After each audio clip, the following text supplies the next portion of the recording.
All right, this is Fruit Basket number 10. We've reached double digits. Double digits. Baby's 10th birthday. It feels kind of good. Yeah. I mean, that we've been doing something for long enough to have 2 digits in the amount that we've done.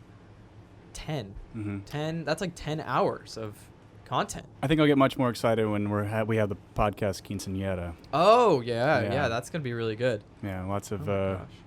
ethnically appropriate foods. Modelos. Yeah, tons of just, yeah. Negro Modelo or Modelo Especial? I was just thinking like the regular Modelo. OG Modelo? Yeah, OG. Mm-hmm.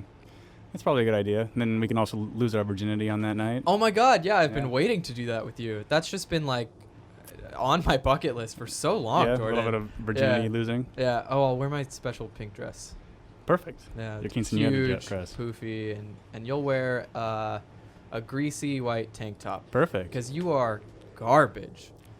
Just kidding. I think this might be No, getting you- into a culturally insensitive territory. Oh, was that? Oh, I didn't mean to. I was just. How dare you? I don't know. I was just trying to think of some kind of like opposite of my pink quinceañera dress. Mm, Like, what's the opposite of that? A gross, sweaty tank top. white tank top. Yeah. Mhm.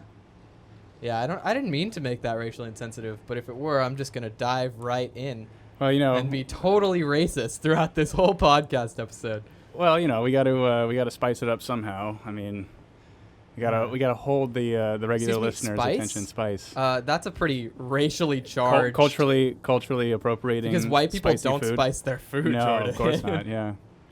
Although that is a stereotype of white people is that we don't put enough spices in our foods. Yeah, it depends what white people you're asking. I mean, if you think like white people, like the English and Mhm. Yeah, their food a lot is of pretty us, yeah, notoriously they got bad. like just like plain peas and chicken. Yeah. And that's like a gourmet. Yeah. Well. So you said something happened to you when you're driving over here. Oh my God, yeah, I was so excited to talk about this because I'm traumatized. Mhm. I was driving over 75 miles an hour on the highway, straight from my house to yours, and a spider crawls out Mm. of my air vent. And it is crawling across my dashboard. The sun's right in my eyes. I'm driving directly into the sunset. I can't see a thing. Mhm. People are going like 80 around me. And then I reached, so it was still crawling across my dashboard. And I reached, it was like this light brown spider, excuse me. I reached this like point where everybody slowed down to like 20 miles an hour. And I was like, now's my chance. I fling open my center console. And I grabbed like an old receipt from like Target or something, and I just mashed it against the Mhm. poor little spider. 'Cause he's in my car. Yeah, I'm no, gonna kill him. That is one of those situations where you have to eradicate or snuff out the spider's It life. was so fast. Yeah. It was horrible. It was the most horrific. That's only ever happened to me once before. You could have done me a huge And, solid because I'm currently having a fly infestation at my house. Oh, it's great. I'm Little not really snacks. sure what's happening. And there's one that's in here somewhere. So 2 things to the viewer and listener is I have the air conditioning running again because it's hot. So you'll hear that probably. Actually, you know what? I was listening to the last one, and if I hadn't mentioned fuck it, it. it probably... And fuck the viewer. Fuck it. We'll do it live. Fuck it. And then, then there's a fly somewhere around here that's going to annoy us to some... I'm so scared of like accidentally like catching the fly or something. I've done this at work before. Sometimes we get like flies or gnats because we keep the box office window open sometimes. I work at a theater. We have a box office. And flies will come in and they'll just land in the most, insane places, like on your mouse, and you'll put your hand down and you'll have a squished fly between, like you sort of like roll the fly between your finger and the mouse. Right. Ugh, so gross. And they're sort of just like twitching in your hand. And like, I'm sorry, but Yeah. you landed there. Well, like now my apartment Ugh. looks like a trailer park in Alabama with all the hanging glue traps and... Yeah. we're not really sure what the fuck's going on, but it is bad news bears in here right now. But yeah, that is an understandable spider kill. Although you could have done me a solid and brought the spider here, and it would I have taken should care of some of the have, flies. dude. If I had like a little like case to carry it, I just like pop it in there and Yeah. just bring it over as a gift. I'd put a little bow around it. You have to get a spider I case know on you Amazon. need it. Yeah. I was thinking. I mean, we were talking about like ordering frogs or going to Home Depot to get Mhm. a box of 100 frogs. They Yeah. do that with ladybugs. So I don't They see why do, they yeah. wouldn't with frogs. With frogs. Well, I imagine frogs are probably 3 cents at a pet store. So we can get a handful of those. I just don't 3 really. cents. I don't really know if I have the wherewithal or the gusto to build a terrarium for frogs right now. But then what do you do? Because you let the frogs go loose in your apartment and they just kind of do frog Yes. stuff And then they all die, and then you have another fly infestation, because of the and dead you frogs. order more frogs. Yeah. I think that that's probably the most apt solution for this problem. Yeah, I agree. You know. Do you mind turning us both up just a teeny bit? Hell yeah. No. Those two, yeah. This one? That one, yeah. Oh, okay. That's good there. And is this me? It's you. Ding, ding, ding, ding. All right, cool. Sweet. Yeah, so for this is we're going to cover one topic again. One of the viewers commented that they wanted our things to be longer, and we're just testing out a different format. I didn't know somebody said that. It was a recent comment. I think it was like 2 days ago. Attention. But we're just kind of testing out like what we want this to be. We're still not really sure. We were talking about it before because we'll cover political stuff, and that's kind of heavy, and then like the beginning we were doing kind of more lighthearted things, and then kind of heavier things, and I know we're trying to figure it out. So hopefully this particular subject that I want to cover, it ends up being kind of somewhere in the middle, and I think that that's sort of we're taking a massive shit on the binary. Yeah. And we are blending them together. Yeah, exactly. All of you non-binary folks out there, this one's for you. Yeah. I want to talk about lifestyle bloggers. What is a lifestyle blogger, Jordan? So a lifestyle blogger is somebody who uses social media to curate their life, to present a certain image of themselves and how fantastic their life is. And people follow them, I think, because they think that that is their real life 24 hours a day. And it makes them feel maybe better for that short dopamine moment. But in the long run, it just gives you an existential crisis that you're not doing enough. Yeah, these people dominate Instagram, especially. It is horrific sometimes. Right. So, but now it's gotten to this weird area where... So what I've told a lot of friends because I had an incident happen with a friend who is one of these lifestyle bloggers, but the way that I've explained it to people is I don't post political opinions of mine on Instagram. I don't even have Facebook because it's just too fucking noisy. And what I like about Instagram, even though it's obviously a Facebook subsidiary, is it's neat, it's clean, and it's just light. Like it's just nothing.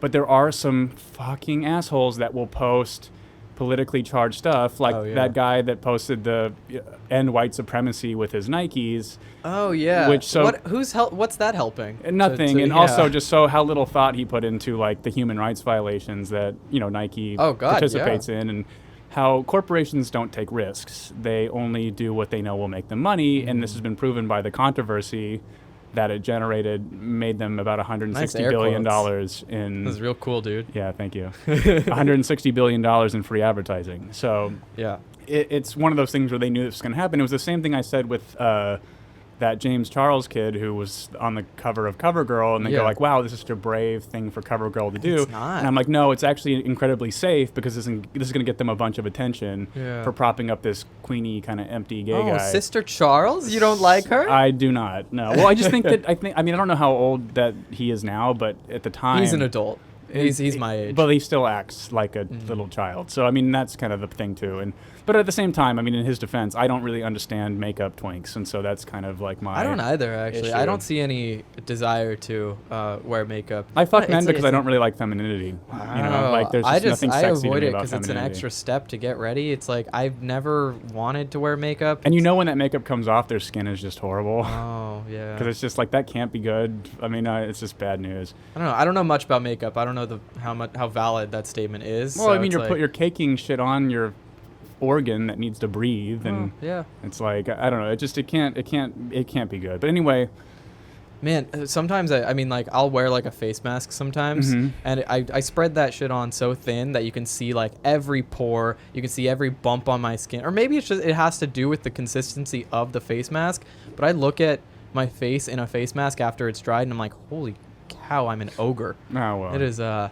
It's real bad when you see all the cracks. When anybody gets really close to themselves in a mirror, or like if you get one of those magnifying mirrors, it just makes you want to kill yourself. Oh God, I've never been able to look into one of those. Pretty bad. Each time it shatters. But yeah, right, exactly. But anyway, I got on a tangent. But like the thing my point of that whole thing about how people will insert their political opinions on Instagram and why that's so frustrating is you're forced to see it because it's part of the crawl, right? So like you're crawling through, and then you see this person's dumb opinion, and you have to have a feeling about it when it was just kind of this innocuous, fun thing. So like we're using the metric of lifestyle bloggers for me to talk about kind of a larger existential thing. I would say nearly 100% of why I started this podcast was because I am very fucking opinionated, and I know that. Mm-hmm. And I wanted a place in which my friends that are interested in this opinion can go and view it, but if they see 5 minutes and it's not what they want to hear, then they don't ever have to look at it ever again. Yeah, you have to seek it out. Correct. You have to voluntarily click into it. Right. And in fact, like, I think that, we've stopped posting on the stories the clips of it, and I think that's kind of, we'll just post that's that. Better. It's there. Mm-hmm. It's there. If you want to see it, here's how you find it. Mm-hmm. And I think that's kind of, that's a lot, that is literally the 100% of what my motivation was originally, was I had all these opinions, and I never felt comfortable blasting them out on social media because it felt fucking unfair. Mm-hmm. And it's what made me got rid of Facebook, because a lot of times I don't want to know people's opinions, because sometimes their opinions are so either the opposite of mine or just objectively stupid and uninformed that it makes me kind of hate them, like hate people that I kind of liked before. And what's interesting is a lot of people that I've confronted about their opinions on Instagram back down immediately when you give them some kind of rationale, or you just point out, hey, I'm noticing what you're doing. And like, I actually care, but because you realize after when they back down that the only reason why they're doing it is because it's to virtue to something. It's a signal. It's virtue signaling. Or they're a performative allies. Exactly. They aren't actually doing anything to help the causes that they stand for. No, and these the are opposite, just I think. Political people on Instagram in general. They don't do anything to help their cause. They're actually hurting it. It just looks stupid, and imagine like posting like save Chechnyan lives. It's like, okay, you post that. What are you doing? Are you donating money? Are you actually doing anything to help these people? Right. Or are you just like saying that you care about Chechnyan lives when in reality, maybe you don't? Yeah.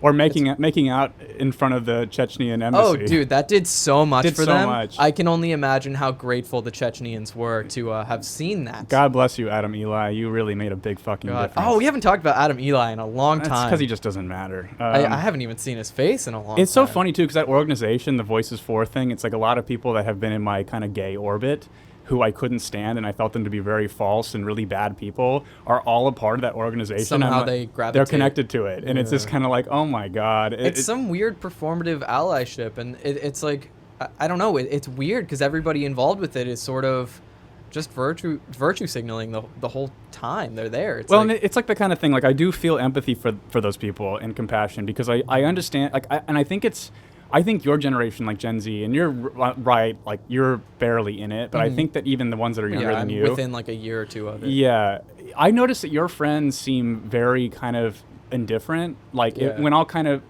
go in an opinion, they're interested in what I have to say, but they're not really interested in feeling a lot about it. And I think a lot of millennials are kind of directionless, because I think that your parents, because your parents would be Gen X, and I think that a lot of millennials' parents would be boomers, and boomers got so probably horribly physically abused by their parents that they overcorrected and sort of coddled us. Yeah. And I think when you're coddled, you're not forced to build an identity that is worth anything. Yeah. And so I think this sort of faux activism is trying to regain an identity that they never had in the first place, but not really realizing in the meantime that the identity they're cultivating isn't terribly interesting to begin with. And to bring this back, this is so propagated by lifestyle bloggers who are constantly posting and constantly sharing their views and what they're doing and what they think. It's worse. So here's the thing. So like, I didn't want to put, I'm not going to say my friends' names, but I will speak very specifically about this thing. And I actually hope, I doubt they'll see this, but I hope they do, because well, you have a genuine concern for them. It's not like you hate them over this. No. It's because you actually cared about the situation. I'm going to express that, trust me. So I have there's these two friends. One of them I knew very well when he lived near me when I was living in West Hollywood, because I'm not a big, like, clubby gay person at all. But you kind of have to participate in these things when you move to that area and you want to connect and kind of network and make new friends in this area. Especially being gay. Correct. Yeah. And so he was a great buffer, because he would go. He's such a kind, good energy, because we would go to these places, and if I'm unhappy, I fucking wear it all over me. I can't shake it. But he was so like, yeah, this isn't my thing too, but let's just, like, come with me. Like, we'll figure out how to make this fun. And he was such a good energy that way. so fast forward, he starts dating this guy, and they move to San Francisco. And I love his boyfriend too. They're both incredibly kind to us. They gave us a place to stay in San Francisco. They were very, very sweet to us, and they have been for quite some time. But they have now shifted into their Instagram in particular, turning into a brand promotion, and and that's fine. I mean, game recognizes game. If this podcast got monetized, it would be kind of similar in a way. But the thing where it's different with Instagram is that you curate your whole existence on there, which your friends follow you because they like you and want to see what you're doing with your life. But your whole life is now curated in a way in order to be in service of the companies that want to advertise with you. And that is what was starting to bother me about it. And then it became, I think they knew that the benefit was that they were a gay couple, because brands want to have ambassadors that are gay couples because it looks good to them, makes them look like they care about gay people, which back to Nike, they don't care about gay people. And then, oh boy. Peter's snuggling up against my tripod, Yeah, and really it is. is precariously perched on top of Jordan's bed. Well, I mean, yeah, they've sort of, oh, what a sweetheart. They've sort of started melding like their professional and personal lives, Right. And now their Instagram is just a profession. It's and they also both have full-time jobs. I think it's important to say, Yeah. like, if this was their only source of income, I would probably just mute them and I wouldn't Yeah. have said anything.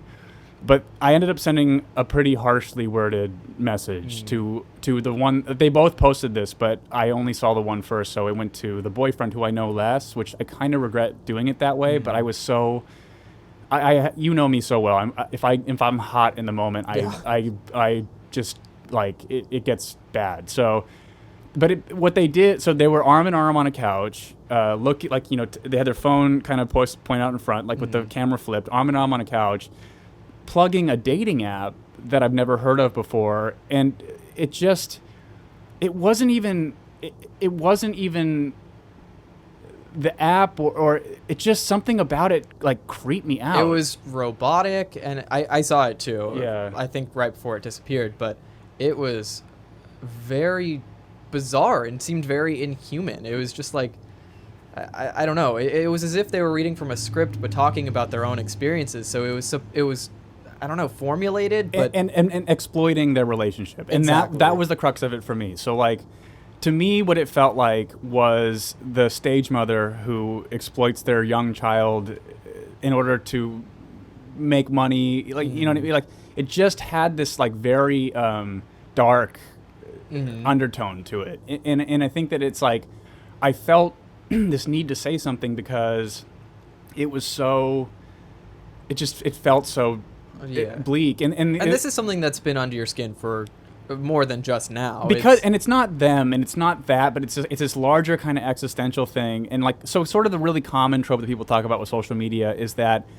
everyone is curating a life that is not real. And so it's like what you're seeing, and like, and you know that I don't really seem to have the ability to do that because I just don't post. I really don't. I mean, I'll post if I post a song, like a song that I write, or like, which I did that recently, or like, some weird picture I take, or something funny that's kind of like. Dude, I loved that picture of the duck you posted, like the floaty duck with another duck on it. Yeah. Oh, incredible post. See, there you go. Everybody follow Jordan. It's at Jordan Buckaloo. Yeah, thank you. And also follow me. Yeah. At Sean D. Castro. Yeah. Are we becoming? Are you plugging yourself right now? I think I am, and I'm becoming what we're talking about. Dude, it was bound to happen.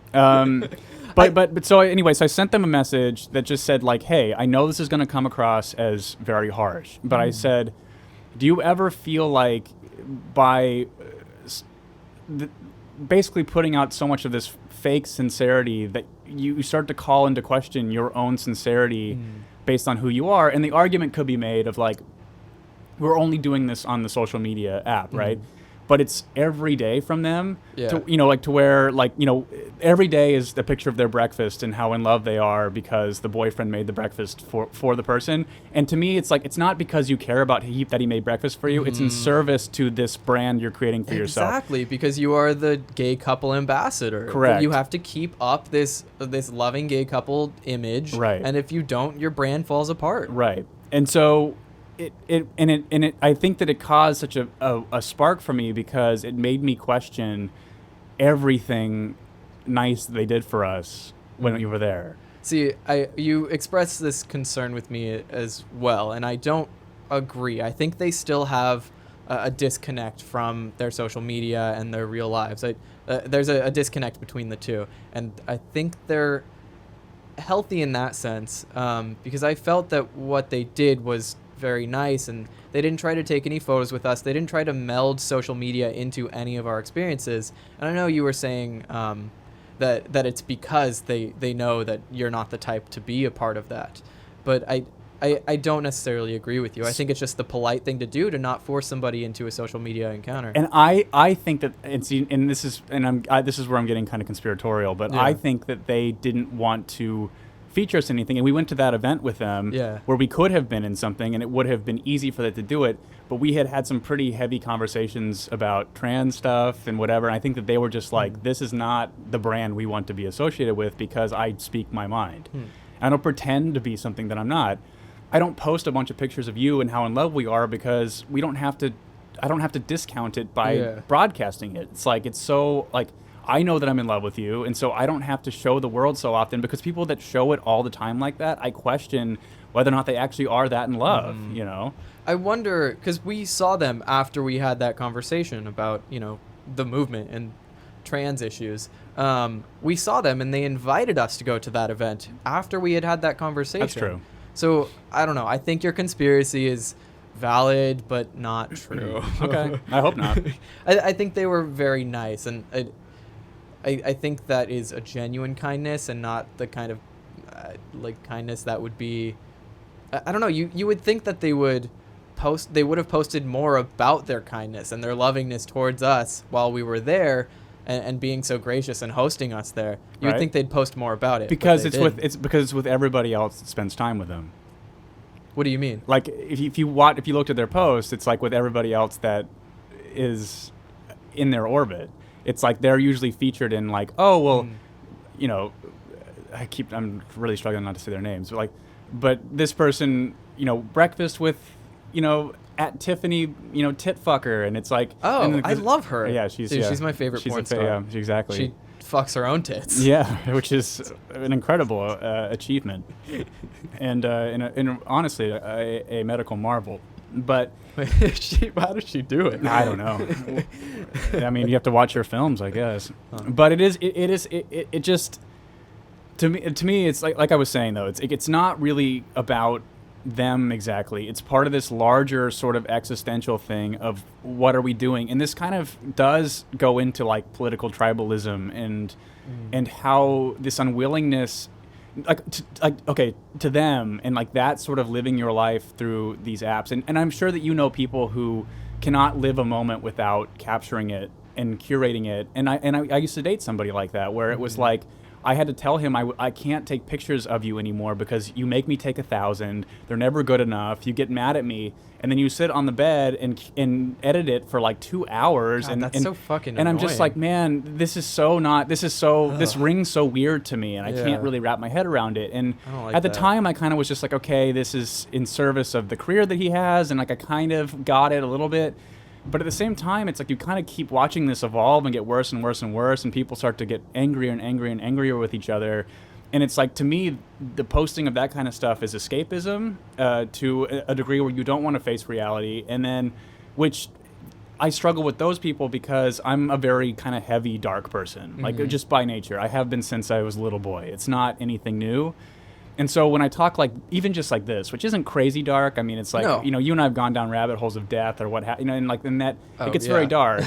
But even this, they just kind of, I can see them recoil, and they're just like, I don't really want to do this. I want it to just be fun and light and whatever, which I get that. That's totally cool. But if you're not considering anything beyond because Instagram isn't real. What you're creating to present to the world here isn't real and not you. And like, you're a real person with emotions and feelings and fears. And like, if I'm your friend, I want to talk to you about that, not look at your stupid ice cream cone on Instagram. You say like that you're their friend, but a lot of people's followers are not their friends. And there's sort of what is the word for that? There's some kind of push to not post the real things because the people that follow you are not people who actually know you. Right. I mean, of course, I want to have these conversations with you because I know you. But if I didn't know you and I just followed you, I don't know. I'd feel kind of sad seeing your posts about being depressed, and then like, I don't know. If you ever posted something about being depressed or fearful. I don't. I know. But and that's a complicated thing too, because like now also with this, back to the kind of lack of identity thing, strangely enough, mental illness has become an identity. It's weird. It's that's like celebrated. It's a joke now. Yeah. Yeah, and like as and I'm guilty of it. I've posted so many times about fucking depression, and I mean, you go through my Twitter, like depressed. If you search that keyword, you'll find like 4 or 5 tweets from like 2015 and on. But what, like, how, in what way were you phrasing it? Just like somebody like pointing out something like, Sean, your shoe's untied, and I'll put like me, bitch, I have depression. It's like, no, but see, that's different. Like, how is that different? That's a joke. Like, okay. No. Oh, you mean like the people who are seriously posting like, hey, I'm 18, I have bipolar. That's what I'm talking about. Yeah, and I just got into college. Yeah, it's yeah. Okay. And or like I've even seen Tumblr accounts where they list their medications. And it's fucking psycho shit. And like I think that like, look, if you need help, you should let people know that you have problems. And like I have plenty of these issues, but it's like it's not sexy. It's scary to most normal people. And I think that the only people who really understand it are people who have it. And so it's kind of like, but now it's being seen as like, again, I think almost a new totem pole on the oppression hierarchy, where it's like, oh, well, if you're bipolar, then that gives you more credibility or more merit, or you're a more virtuous person. It's like, no, actually, like I've probably burned 10 different bridges when I've been in manic states, and so I'm not really sure how productive that's been for me. I'm so fucking guilty of burning fired bridges. From jobs. It's like because of like I'm so certain I'm right, and I'm so fucking worked up that like. I have an Olympic gold medal in burning bridges with people, and I don't mean to. I just fucking do it. Yeah. It's like, yeah, and it's gone. Light fire behind me. Scorched earth policy. Yeah. That is my life. Well, I mean, as evidenced by the message I sent to my friend, I did not mind scorching the earth. So, and that's... You took a flamethrower and just burned that town down. But although I think that wasn't your intention. No, the whole point of it was like, and I referenced another friend who was the one that got them into it, and she has this massive following, 400 some odd thousand people. Yeah. And her stuff became so false to me that I couldn't take it anymore and just had to mute her. So like, she's not really my friend. She's more of an acquaintance. So I don't really have a problem talking shit behind her back and being like, and just muting her and not telling her anything, because I don't really care about her. But these two people I actually do care about. And so it's like, either I could mute you and then just have this conversation without having said anything about them, and then they maybe find out about it later and it's a dick move. Or I can be kind of a dick and tell you like, hey, like someone else notices this rings fucking false. It looks really kind of gross. How do you like? And I did pose the question. I'm like, do you feel anything about this? And they read it and didn't respond. Yeah. So. It's really interesting. I mean, So I don't. When you say that they read it, I still am not entirely sure, because of the thing with Instagram, how maybe they can turn off whether they read it or not, or they didn't read it at all, and it's been sitting there. But he's regular, because I will comment on things. So he's not somebody that would not respond to it, and so like I'm certain that he saw it. Did they like unfollow you? No. Or? That's so bizarre. I know. Everything is really weird, and I don't know. Maybe they just don't want to talk about it. They don't want to. They're trying to run away from this. I don't know, this thing that's been eating away at least one of them. Yeah, and that's what I want to know. It's like, I because that's the thing, is like I was just posing the question of like, do you feel like you can't express yourself as truly sincere because you're living your life this way, And I'm of the opinion that you cannot, personally. And it's also that thing too of like, it almost goes to the thou doth protest too much kind of thing. It's like there's something rotten in Denmark to me whenever I see that was two Shakespeare thing, right? I'm pretty proud of myself on Jesus. that. But there's just something not right. Like there's, if someone posts about how in love they are with their girlfriend or boyfriend, it's like, you're not, and something's wrong here. And that's always kind of the case. It's like, what are you having, if you have to prove it this much to everybody, what's really going on here? And I kind of feel the same about this, but it's just sort of like, I think we live in a very, very postmodern time where everything kind of has to be meta and ironic, and I'm so hungry for sincerity, right? But even the stuff that people post that is kind of activist type stuff that is supposed to be sincere rings as insincere as well, because again, like I said, you question them when I just can't take it anymore. I want them to shut the fuck up. And then they always back down and don't have a very nuanced opinion or really even have put much thought into it before blasting out something kind of controversial, which is so weird to me, as somebody who is like wishes they could think less, because it's just my mind is like, you know, running like 1,000 miles an hour constantly. And also, it's like I'm going to have an opinion about something. I try to do my best to educate myself about it. And also, you should. Well, and the annoying part is when you do that, you realize that most of these issues, like be it guns, abortion, gay marriage, like there's all a weird. It's all gray. It's not really so black. I don't know and about white. you, but I don't want gays to get married anymore. That's fucking. You're over it. That's disgusting. Yeah. Yeah, dude. I never ever want to see another gay person get married in this country. Yeah, you've had enough. On this soil, I'm done with it. Yeah. Yeah, dude. They fucking suck. I hate the gays. Yeah, they're awful. I hope nobody takes this out of context when I'm a politician. Yeah, well, when I become a what's the worst that the two fruits on a podcast talked about how much they hate gay people. It's like that's a logic pretzel they couldn't work themselves out of. So I kind of think we're all right in that department. Yeah. Are we right wing or left wing pundits? What is the, you know? That's a good question. I think some of the stuff we've talked about has been pretty right wing. Would we be featured on CNN or Fox? Which is it? Neither, because we don't fit either of those narratives. No, like, I know. I don't really care about any of the Trump stuff, so that wouldn't fit me on CNN. And then I'm not a Christian, so that wouldn't put me on Fox. I saw this edit of Donald Trump with like long stringy hair. Like it's like, this is why they don't have like fire sprinklers in Trump Tower. Because like when his hair gets wet, it just gets like long and stringy, and he has like 4 strands hanging down. He looks like that character from The Munsters. I'll have to throw up the picture. Yeah. It's fucking great.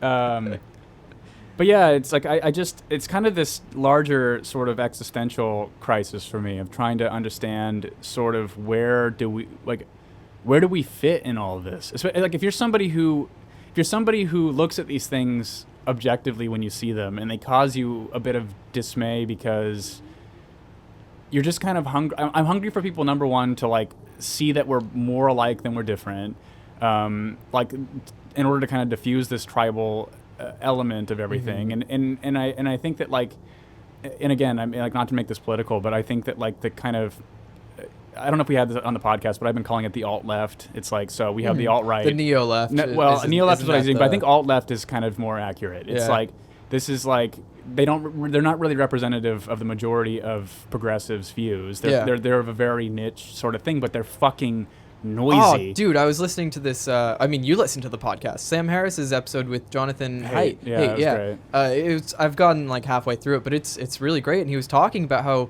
this is a subsect of people. I mean, he was talking about college students, but nobody's standing down to them because of this culture that has been created. Right. They'll say something like, "Oh, you can't say that. That's violent," or you know, and nobody will stand up to them because suddenly they've taken this position of like holier than thou power. It's so I think this like 1% or however much it is of like leftist people are saying these things, and they have just this crowd behind them because nobody's scared to butt against them. When I think what's tough is that like we're in this era of media, and social media is so dominated by the alt-left in the sense of like I think that we're very, very reasonable on this podcast and pretty like irreverent even from like just a serious standpoint, in the sense of like we don't really push any one side in particular. It's like because I'm not really anything anymore. We're not like side-ists. No, like there's really no. They're like, as far as I'm concerned, the two parties are so beyond fucked that like I don't really feel like I have a place with them anymore. So I just kind of like, and also that you can hold this idea that you could like you used to be able to hold nuanced opinions. Yeah, I think we've talked about this before, where like if one thing in your opinion repertoire is right wing, suddenly you're Republican or suddenly you're conservative. Well, and that's the crazy thing is, so like if people were to look at this podcast that were gay activists, they would see us as massively right wing. Oh, absolutely, yeah, and that's which is not so false. True at all. Yeah. Sorry, I can't stop thinking about Gollum Trump. Like, my precious, with the stringy Stormy. hair and fucking, Stormy, get out of my cave. We're gonna make the walls 10 feet taller. It's gonna be great, amazing, beautiful. There's gonna be so much milk. Yeah. Wait, what? The tweet about running his speeches through the. What you the don't see fuck? the AI thing where they ran 10,000 of his speeches? Oh, I said that to you. Duh. He did, and so did Tish. Yeah. Oh my god, that Yeah. was so fucking funny. There's gonna be so Arby's. much milk, beautiful milk, the greatest milk. Arby's, their food is fine to eat. Fine to eat. It's not even like their food is great. It's like their food is fine to eat. It's this silly fucking tweet where somebody created like a Trump rally He's script. done it for a few other different things. Yeah, he did it also for oh fuck, now I'm forgetting. But it's a few movies and things. Yeah. Yeah. And it ends up being genius. pretty genius. But it's like so much of this, like, I think really the crux of everything I'm talking about with this, and like kind of how lifestyle bloggers are sort of the jumping off point. But it's this idea of like, I just want people to care a little bit less about themselves, care a little bit more about each other. Start seeing that by even putting out like just a semblance of honesty, you will make a connection to somebody who feels isolated and alone. And I think that it like I got sidetracked when I was saying it, but I think that so much of what the alt left is doing is trying to put us all back into boxes. It's like the idea of progress was that, you know, we're never going to live in a colorblind society where we're never going to live in a society where rape and murder doesn't happen. These things are always going to happen. People are always going to be racist. We're all I think that racialism or just prejudice is going to be in culture no matter what. Yeah. And it doesn't have to even be race. It can be really anything. And I think a lot of it's class and kind of fear of, you know, certain things. But it's this idea that we really just we wanted this progress in order to sort of erase these ideas of like, okay, so it may or may not be true in terms of like, you know, what people can accomplish based on their background or whatever, but like let's all kind of hope that's the case. Like, not creating laws to force that to happen, but like we all can work towards like not really paying attention to the fact that I'm gay. Like my whole goal of being a gay person when I came out was like, I don't find the identity terribly interesting. Yeah. And it's not really going to inform any of the decisions I make. Well, I thought it was very interesting for about 2 years. Yeah. And then that subsided and I became somebody else. But I think there's a natural sort of time period where you can celebrate these things about, and you should celebrate the things about you, but to make it your entire identity, that should only last for a certain amount of time. I mean, you should eventually grow out of this thing and know that it's part of your identity, but not your entire identity. It's not what makes you interesting anymore. Well, I mean, and then it can be in middle school and high school, but then it needs to, you know, I don't know. I feel like most people do progress out of it. Well, because it's kind of juvenile. Like, I think it's one of those things where, again, we want to live in a post paying attention to these things where like these like immutable characteristics or things that you can't change about yourself shouldn't be a defining factor.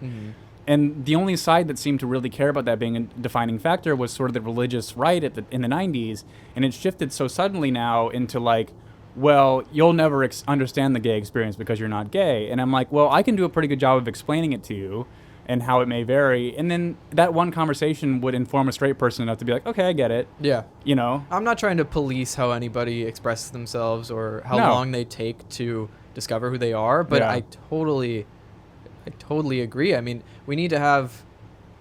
you're right that we're sort of, or like the neo-left is trying to put us into more boxes, but these boxes just keep multiplying. Like, you can belong to 1,000 different boxes, but if you don't belong to a certain box, then you're not, I don't know, valid in some way. I mean, it's so weird. Halsey's a perfect example. Yeah. You know, biracial, bipolar, and bisexual. Oh yeah, she has 1 foot in biracial, 1 foot in bipolar, a pinky and fucking, I don't know, short-haired woman. Oh, she got an abortion too. That was a whole thing. Oh, geez, she did? Or miscarried. I don't know. Something it's so happened. weird because like she celebrates these things and people look up to her for it, and it's like, I guess, but promote Make better music, you stupid asshole. God. Damn. But it's so true. Damn. It's like her music really blows, and I think that like she gets a lot of attention because of these things about her. Like it's more like I think she's so mediocre. I'm sorry, I'm kind of going on a thing. Well, I think she sort of lost her luster. And I mean, people hated her for a while. She was the butt end of a lot of hate because her music or the way she acted. I mean, she still had like she used to be like a One Direction fan blog, which is or so whatever. hilarious to me. I know it's hilarious to me too, but I think people like hated a lot on her because suddenly she had become like a celebrity, and maybe people didn't think she was talented enough to do it. And she's not. well, yeah, but I think she's sort of left the spotlight. People don't really pay attention to her as much, as far as I'm aware, as far as what I see. She'll release something, and everyone will give a shit again. I'm certain of it, but I don't know. I just kind of. I was saying to you that like, and it sounds so hyperbolic, but it's really not. That post that my friends made, it like was unsettling as watching a beheading video to me. It was like, and it was like that kind of like you like the idea of like when you watch a beheading video, it's like watching someone's life leave really slowly, in a very violent way. And it's very similar as like I'm watching society in like how we care for each other collapse very slowly, and like the humanity that we would hope that we would have is kind of getting decimated by how you want to present yourself based on sort of what corporations want us to look like and be. And it's just depressing to me. It's really depressing. Yeah. And bleak. I don't really know what the solution is, honestly. And I don't know. Well, let's start by killing Halsey. Yeah, I wouldn't say that. No, just kidding. We do not plan to kill Halsey. No, yeah, it's fucked right now. But I think the best that we can do is what we're doing now. Talk about it. And I don't know. What you were saying about how people my age and my friends seem to be less emotional about identity, and I don't know, just this weird political atmosphere that we live in right now. And that's hopeful that you say that. But we need to keep talking about it. Yeah. We need to keep bringing this up, and people need to, I don't know, maybe. Because we're also saying, like, oh, we also need to stop fucking posting, like, these performative ally shit things or whatever. But, I don't know. I guess us talking about it and not forcing people to look at it or listen to it is good enough. And if people listen, they'll maybe rethink what they're thinking. Well, that's the kind of thing of like, I mean, no one really listens to this, but I mean, ideally, right, we say yet, but we'll see. I mean, like, I think a lot of it is like, I mean, even kind of I think it's like we only have like 60 subscribers, but, and a lot of people listen to on the, I can see the plays on the SoundCloud app. So there's a lot of people listening on there too. Actually more strangely than are looking on YouTube. Really? That's fucking awesome. Yeah. But it is that kind of thing of like, man, if I could give this spiel, and I'm not even saying I'm right. I don't know if I'm right. I'm just telling you that like that's something about this on a grander scale. And this is like this all kind of is rooted in like sort of an existential crisis I had when I was 25, 26, and a relationship I had ended really chaotically, and the person I was dating was kind of wrapped up in those things, and it just made me sort of look at it in real time and then from a distance, and just sort of how empty it all was, and how like I was so hungry to have really like human conversations about like what like you know that like to have I had these, I mentioned this thought to you. I had this thought the other day, was if the water just turned off, like if your water just shut off, we would kill each other in a matter of days. I mean, it would just be chaos. And so we're on the precipice of this really destructive nature, but we're all distracted by this stupid shit, and we don't ever want to consider how amazing it is that we function when we're in the face of certain doom. I say it fucking every time, but social fucking contract theory, bro. Yeah. I took one philosophy class in college, and that's all I fucking need to know, that everything is fucking bound together, or society is bound together by social contract theory. Yeah. Basically, if I were to punch you in, I say this every fucking time. If I were to punch you in the face, that would break our social contract, and you'd have every right to punch me back in the face. Well, yeah, unless you're a girl, and then they have no accountability. Huh. Interesting. Maybe Yeah. I need to rethink this thing. Yeah. John Locke. Yeah. Fuck you. Yeah, he didn't women were too busy being treated like shit at that time period, but now they're not, and Jesus. and yet we can't retaliate for anything. So anyway, we're at 45 minutes. I just kind of wanted to cover this pretty quickly, and I don't know if anybody that watches this, if you feel the compulsion to comment and you want to disagree with me, please just do it. Like, disagree, agree, like, you don't have, I mean, obviously you don't have to, but like, this is something that I think affects all of us really, really deeply right now. And especially the fact that like, you know, whether you hate or love Alex Jones, it is very frightening that every media company that are not working with each other got together one day to get rid of him, which means that they don't like a particular type of opinion, and they're going to come for, I think, even very mild people like us eventually. Yeah. And so the conversation is going to get smaller and smaller and smaller, and how you curate your life has to get more and more and more exact. It's going to turn into a fucking Black Mirror episode, and I think that that's kind of where we're headed. Yeah, please comment. Also, I mean, if you want to comment about that, but also if you want to just, I don't know, like, wish me a happy birthday or something. Right. I'm sorry about that, yeah. Yeah, Sean's birthday was on Monday. I'm 21. Finally, yeah. I can do everything with no consequences or repercussions. Yeah, now you can actually drink on the podcast with me when I do that. Oh my God, we haven't done that. Well, you haven't done that in a long time, and yeah, now we can do it. Yeah, I think if I'm just waiting for another shitty Comedy Central show like The Opposition with Jordan Klepper to bust out the bourbon again. I should check in with our friend and see how that's going. Yeah. They're filming their last season of it or whatever. Isn't it? I thought it was just over. No, I saw them post something together. So I think it's still on until the end of this, I don't know, contract. He dude, this is going to be so harsh sounding, but I mean, honestly, like, for that sketch that we watched that he was in, he should just be ashamed of himself. I mean, Jesus, Jordan. I am serious. I mean, he's a human being. Yeah, but he also is a whore. That there's like, if he truly believes that was helping anything, oh my God, like, then if he truly believes that was helping something, that's one thing. But if he had any inkling in his mind of kind of the thoughts that we had on it, you're a whore. Wow, just in. Everybody on fucking The Opposition with Jordan Klepper is a whore. Yeah. They're a dirty, cum-guzzling whore. Cum guzzling. Hello, my name's Cum Guzzling. Cum guzzling? Anyway, that's the double digits fruit basket number 10. All right, partners. All right, partners. Cum Guzzling checking out. Shunk my corn. Bye, Bones. Bye, Bones.